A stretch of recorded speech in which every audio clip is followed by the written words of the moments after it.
آج ہم ایک ایسی عمارت کے بارے میں بات کرنے والے ہیں جو صرف ایک عمارت کا ٹکڑا نہیں بلکہ ہندوستان کی تاریخ کا ایک بہت ہی اہم مدعا ہے۔ آئیے دیکھتے ہیں۔ اور یہ کوئی چھوٹا موٹا مدعا نہیں ہے، اس کے اندر نہ جانے کتنے بے گناہ لوگوں کو قتل کیا گیا۔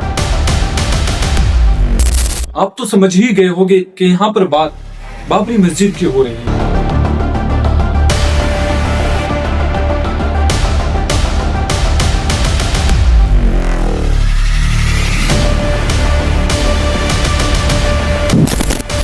بابری مسجد کا معاملہ بہت ہی پرانا ہے۔ سن 1527 کے اندر مغل بادشاہ بابر کے کمانڈر میر باقی نے اس کی تعمیر کرائی تھی۔ لگ بھگ 4 صدیوں تک یہ مسجد سلامت رہی اور اس کے اندر مسلمان 400 سال تک اپنی عبادت کو آرام سے کرتے رہے۔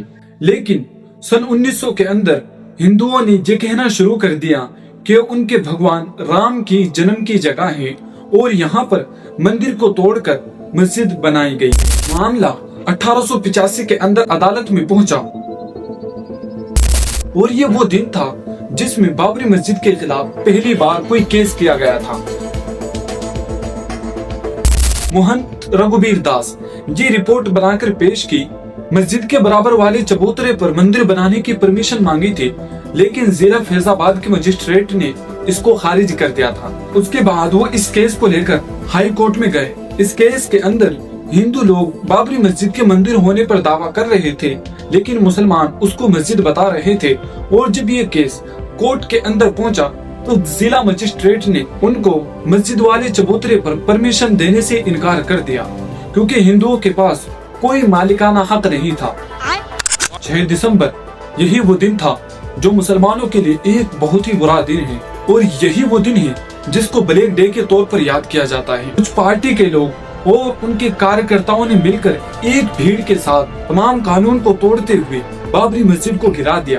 یہ بات صرف ایک عمارت کی نہیں تھی، بلکہ قانون کے لیے ایک بہت ہی بڑی ناکامی تھی۔ بابری مسجد کے گرتے ہی دیش کے اندر بہت زیادہ ہنگامے بڑھ گئے تھے، اور اس ہنگامے کے اندر تقریباً 2000 لوگوں کی بے گناہ موت ہوئی۔ اور جب یہ مسجد شہید کر دی گئی تو اس کے بعد قانونی لڑائی اور زیادہ بڑھ گئی۔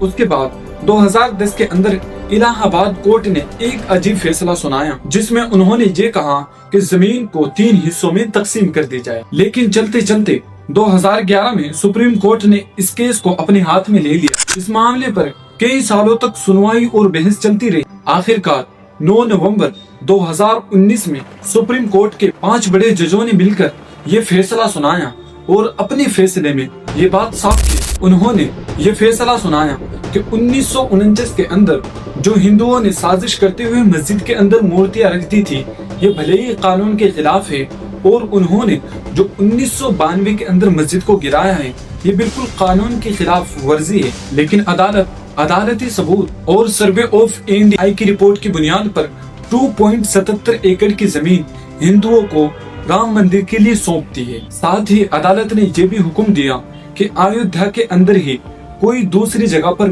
5 ایکڑ کی پرماننٹ جگہ مسلمانوں کو مسجد کے لیے دی جائے، تاکہ مسلمان وہاں پر اپنی مسجد کو بنا سکے۔ اور یہ فیصلہ اس دیش کے لیے بہت ہی اچھا ثابت ہوا۔ اس فیصلے سے دیش میں بہت ہی شانتی چھا گئی تھی، لیکن مسلمان اب بھی مایوس تھے،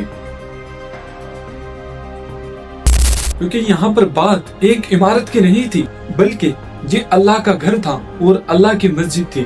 اس وجہ سے مسلمان آج بھی اپنے اظہار غم کرتے ہیں اور 6 دسمبر کو بلیک ڈے کے طور پر یاد کرتے ہیں، اور قیامت تک کرتے رہیں گے، اور اپنی آنے والی نسلوں کو بھی یہ بتائیں گے کہ ہم سے ہماری بابری مسجد کو چھینا گیا تھا۔ جب تک دنیا رہے گی سنو سنگ پریوار، ہم ہندوستان میں بابری مسجد کی شہادت کا ذکر کرتے رہیں گے، دنیا کو بتائیں گے کہ تم نے جا کر سپریم کورٹ سے وعدہ کیا تھا کہ مسجد کے اینٹ کو ہاتھ نہیں لگایا جائے گا۔ باقی اگر یہ ویڈیو آپ کو اچھی لگی ہو تو ہمارے چینل ذیشان فیکٹ کو سبسکرائب کرنا نہ بھولیں۔ جزاک اللہ خیر، السلام۔